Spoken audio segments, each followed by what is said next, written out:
Good morning. Let's consider this a, public service announcement. A service to all people above the age of 50. I just got back from getting my colonoscopy. I'm not going to lie, this is not something that you'd do as a hobby. It's not any fun. However, gives you peace of mind and it protects your family for a cancer that's not uncommon. I just did a very quick Google search and found out that 95% of the time a colonoscopy can find the cancer within your large intestines, which is the part of the colon that the colonoscopy explores. Occasionally they will go a little bit into the smaller intestines, but not often. A colonoscopy, they say it should be done every 5 years when you're over the age of 50. I was not a good patient, and I waited 8 years to get this colonoscopy. They did find some polyps. The doctor has assured me that they're not cancerous. They will be sent off to a lab and found out, what's that word? What word? Where they find out if some, Biopsy? they will have them biopsied Is it cancerous? to see if they're cancerous. But the doctor can usually tell by visual if it's cancerous or not, and he says don't worry about it. Get those results in 3 to 5 days. So, look, what to expect when you're getting a colonoscopy. I'm going to be straightforward about this. You have to drink, in my case, 2 bottles of, I think the bottles are 8 ounces, and you add 8 more ounces of water to make them 16 ounces. And this fluid is going to make you have diarrhea. This time around, my second colonoscopy, it wasn't bad. It was not nearly as bad as my first colonoscopy, which was done with a jug full of whatever that concoction is, and it was nasty. And I had to fight to get it all down. And by fight, what I mean is the wife had to tell me, you're not done, drink the rest of it, you have to finish it. I did. Not within the time constraints, but I did finish it. This time around, the 2 little bottles, I took one at 4 in the afternoon, and then one at 8 in the evening, and then I couldn't have anything to drink after midnight. Or eat? I couldn't have anything to eat after breakfast at 9 a.m. So 9 a.m. I had a few eggs, 4. I had 4 eggs, and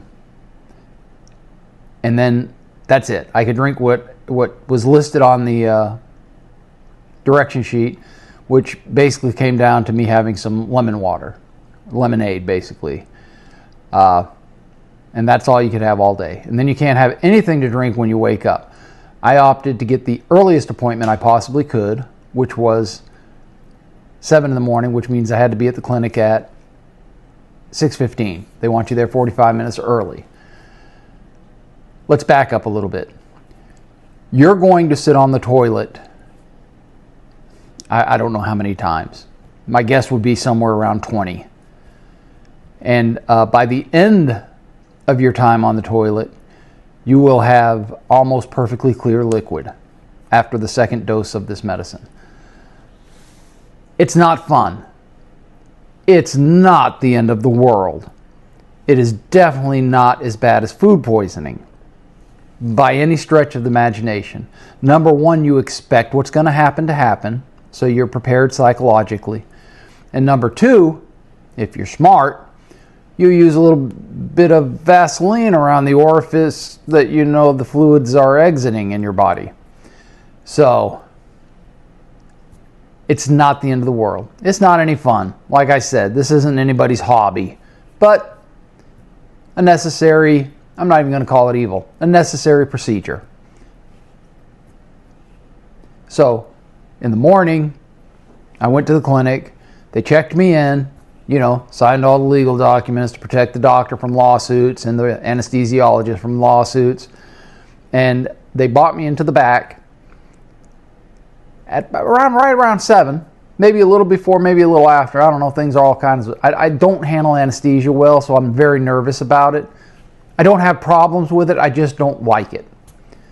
And of course, the wife is constantly making fun of me for that, which is how we deal with things. After I go to the back, they start an IV. They have me sign a couple more forms. Basically, this is the doctor saying, I'm going to give you a colonoscopy, and you're good with that. That's what you're here for. So yeah, sign those forms. The IV started. They roll you into the exam room, and hilariously this time, I could see the endoscope on the 2 screens on either side of the bed, and they were pointing out the door. So I could actually see not the images the doctor was going to see, but I could see where the camera was. And I thought that was hilarious to me, because I was like, that's about to be inside of me. Fortunately, before they do that, they knock you out. With propylene? What is it called? Propofol. With an anesthesia, it's a hypnotic anesthesia. You don't remember? Propofol. Propofol who? Propofol. Propofol. She don't know how to say it. This is the blind leading the blind. Propofol. Y'all know what it is. Anyway, she injects it into you, into the IV that they started. And literally, she said to me, you're going to feel a little burn there, and then it's going to stop. And I think what she meant by that was all my memories and cognitive abilities was going to stop. Because right after she said that, I was done. I was out. The next thing I know, I'm waking up in recovery. They say it takes about 20 minutes. It's unusual for it to go beyond 20 minutes. I wake up in recovery, and the nurse is there, and she says, hey, Mr. Sullivan. And I'm like, hey, what's going on? It's all good. I wake up. There's no soreness. I don't feel violated. This is truth time. There's a little bit of wetness. I'm sure that's from the lubrication they use so that, you don't feel that soreness, which I didn't feel. There's some tautness because the way a colonoscopy works is they kind of inflate your large intestines so they can look around with a camera. So they don't let you leave the recovery area until you pass gas.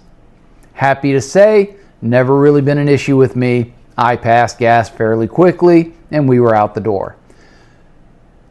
So I was in at 6:15, almost on the dot. I was out the door before 8. Now, you're not allowed to drive after anesthesia, so my loving wife brought me home. And she didn't even try to scare me with her driving abilities this time. That was nice. I think I'll tell her I just had anesthesia anytime she's driving me around. Got home. No, I forgot. She forgot. Got home, a little bit more gas. This is normal because they did find some polyps. They told me to watch out for bleeding. I have not had any bleeding thus far. I've been home for about 3 hours, maybe a little less. I made one trip to the bathroom, mostly because I don't trust that there won't be any solids with the gas I'm passing. So I am using the toilet. This is not that big a deal. This is not a huge thing, and you should do it if you're over 50 for your family. Nobody does it because they enjoy it. I don't think. I know I don't. I'll be going back in 3 years. I'm now on a 3-year schedule because they found a few more polyps than they expected. And that's pretty much a colonoscopy. I will say this, if you have the option to go to a clinic, that's an endoscopy clinic, instead of a hospital, I highly recommend that. My first colonoscopy involved way too many trips to the institution. You have to go for the doctor consult. You have to go for the pre-op, which involved a lot of paperwork. And then you have to go for the actual procedure. Each one of those took hours and a day from work. If you can work remotely, I'm sure you can do that while you're sitting in the waiting room waiting for the appointment to do those things, which seems to have passed by hours ago. But in the clinic where I went that just does endoscopy, like I said, in at 6:15, taken to the back at 7. I was in the exam room probably by 7:15, 7:20, and out the door before 8. That's the entirety, here's my co-host, that's the entirety of the visit to the clinic. Whereas the hospital was 3 separate visits, 3 separate days, and many, many hours. So I highly recommend doing a specialty clinic if you can. They will not let you bring your cat. However, we did see one tyke. So a young child was okay, but they won't let me have my cat, which I think is unfair because this is my comfort animal. What's the word for that? Emotional support animal. This is my emotional support animal. I mean, I support him emotionally. He's not really supporting me much. Anyway, if it's time for a colonoscopy, get a colonoscopy. It's not that big a deal. Unless you're a scaredy cat of anesthesia like me, and I got over it. And the wife made fun of me for the 3-4 days leading up to it because I said, let's go to... No one goes to Costco the day before they die. That just makes no sense. So I don't know if you could hear her. I think you may have, but she was saying things like, why do you want to go to Costco if you're going to die tomorrow?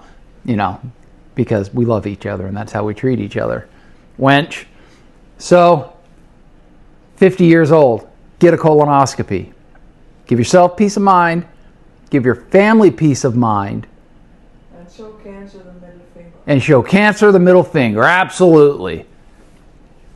95% of the time they find the cancer if it's in your colon through a colonoscopy. This is a good procedure. This is something you should get done if you need to get done. I have been told that I can't keep telling everybody to have a great day. I can't keep saying have a great cup of coffee and have a great day.